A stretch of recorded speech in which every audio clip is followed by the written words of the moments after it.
20-22 سال سے مسلسل خیبر پختونخوا دہشت گردی کے زد میں تھا، اور یہاں پر صحافت کرنا آسان نہیں تھا، لیکن اس کے باوجود بھی آپ لوگوں نے حق اور سچ کا ساتھ دیا. آپ لوگوں نے خیبر پختونخوا کی عوام کے لیے ہمیشہ آواز اٹھائی ہے، تو آپ اس پر بھی داد کے مستحق ہیں، اور ہم آپ کو سلام پیش کرتے ہیں، آپ کی قربانیوں کو سلام پیش کرتے ہیں.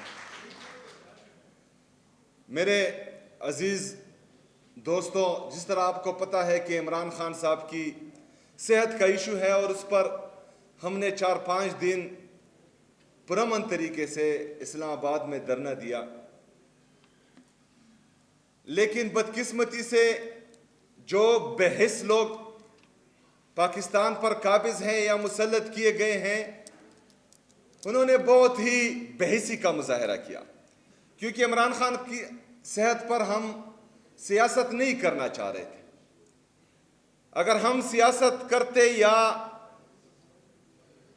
اس کو سیاست کے لیے استعمال کرتے تو ہمارا رویہ کچھ اور ہوتا.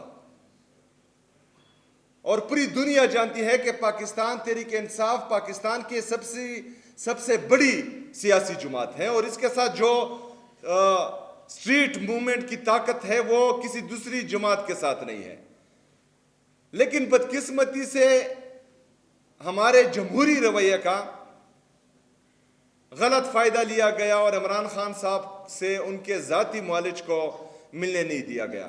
عمران خان صاحب اگر ذاتی معالج تک، ذاتی ڈاکٹرز تک رسائی چاہتے ہیں تو یہ ناجائز مطالبہ نہیں ہے. پاکستان کا آئین اور قانون بھی اجازت دیتا ہے، اور جیل کے مینول بھی میں بھی یہ ہیں، اور یہ انسان کی بنیادی حقوق میں سے ہے. اگر وہ ہاسپٹل میں علاج کرنا چاہتے ہیں تو اس کو کوئی نہیں روک سکتا، نہ پاکستان کا آئین روک سکتا ہے، نہ قانون روک سکتا ہے. لیکن بدقسمتی سے کچھ لوگ پاکستان کے آئین کو، قانون کو ہمیشہ جوتوں کے نیچے رکھ کر اس کو رونتے ہیں، اور ابھی بھی اس طرح ہوا. عمران خان صاحب کو حالانکہ یہ جعلی وزراء، انہوں نے بھی یہ کمٹ کیا کہ عمران خان صاحب کی آنکھ کی حالت خراب تھے. جو فرینڈ آف کورٹ گیا انہوں نے بھی یہ رپورٹ کیا کہ عمران خان صاحب کی آنکھ کی حالت خراب ہے، اور اعلیٰ عدلیہ یا سپریم کورٹ نے احکامات دیے ہیں کہ عمران خان صاحب کا پراپر علاج ہو، لیکن وہ نہیں ہو پایا. اس کا نقصان کیا ہوگا؟ یہ ایک روایت ڈالی جا رہی ہے. جس طرح عمران خان صاحب نے بڑے دل کا مظاہرہ کیا تھا، اور ایک بگوڑے کی پلیٹلیٹس جو جعلی طریقے سے جعلی رپورٹس میں گرائے گئے تھے، اس کے باوجود بھی اس کو جانے دیا. یہاں سے وہ رینگتا ہوا یا جو ہے بیساکھیوں پر جا رہا تھا، جس طرح جہاز میں پہنچا وہاں پر جو ہے چھلانگے مار رہا تھا.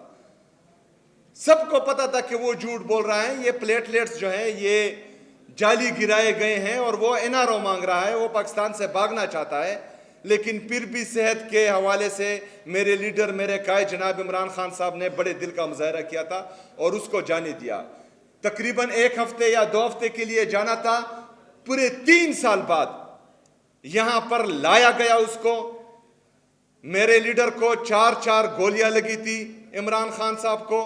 اس کو لاہور سے اسلام آباد بلایا جاتا تھا کہ آپ نے حاضری دینی ہے. وہ زخمی ٹانگ پر آتا تھا، لیکن ایک بگوڑا جو سرٹیفائیڈ چور تھا وہ جب یو کے سے آ رہا تھا تو عدالت خود جو ہے وہ ایئرپورٹ پر اس کو ملنے کے لیے گئی تھی اور وہاں پر انگلیاں لگا رہی تھی. یہاں پر عدالتیں بھی اڈیالہ جیل میں قید ہو کر رہ گئی ہیں، اس کو باہر نہیں آنے دیا جا رہا. تو میرے عزیز ساتھیوں، یہ چیزیں غلط طرف جا رہی ہیں. اگر اس وقت ہم کال دیتے اور اس ایشو پر اگر ہم کال دیں تو ہمیں کوئی روکنے والا نہیں ہے. لیکن عمران خان صاحب کی صحت پر ہم سیاست نہیں کرنا چاہ رہے. ہم اب بھی مطالبہ کرتے ہیں کہ عمران خان صاحب کی جیل سے ہدایت بھی آ گئی ہیں کہ ان کے 2 ڈاکٹرز جو عاصم یوسف صاحب ہیں اور ہمارے فیصل سلطان صاحب ہیں ان کو ملنے دیا جائے.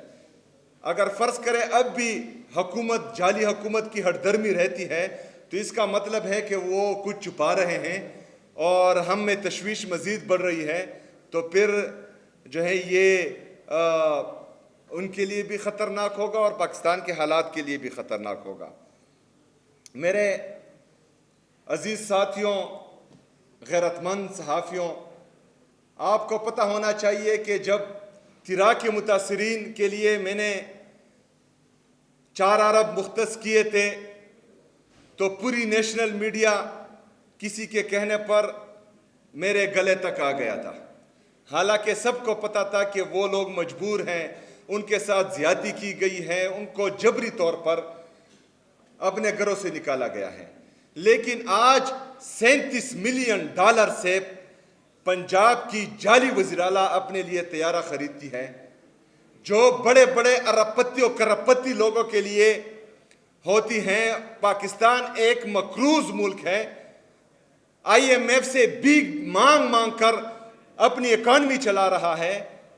یہاں پر اپنی عوام کے لیے ہم 4 ارب روپے دیتے ہیں، اس پر واویلا مچا دیا جاتا ہے، لیکن $37 ملین سے 11 ارب روپے سے ایک وزیراعلیٰ اپنے لیے طیارہ خریدتی ہے، اپنی عیاشیوں کے لیے تیاریاں خریدتی ہے، اپنے ناشتوں کے لیے طیارہ خریدتی ہے، مری کے چکر لگانے کے لیے طیارہ خریدتی ہے، باہر شاپنگ کرنے کے لیے طیارہ خریدتی ہے، اور ہمارا میڈیا اس پر کچھ نہیں کہتا۔ یہ ناانصافی ہے، یہ امتیازی سلوک ہے۔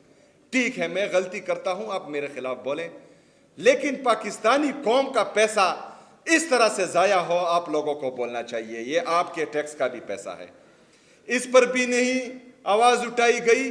اور یہ طیارہ جو ہے، یہ میرے خیال میں اس کا مینوفیکچرر بھی یہودی ہے، مطلب یہ اسرائیلی طیارہ انہوں نے خریدا ہے۔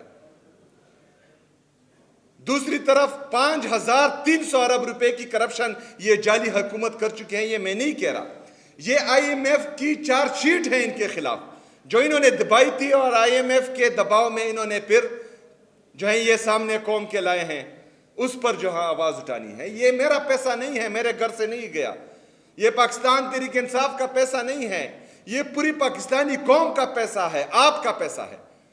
5300 ارب روپے کی کرپشن وہ کرتے ہیں۔ میرے عزیز ساتھیوں، 4758 ارب روپے جو آپ کا بقایا ہے، میرا بقایا ہے، اس صوبے کی عوام کا بقایا ہے، وفاق ہمارا مقروض ہے، وہ ہمیں نہیں دیتا۔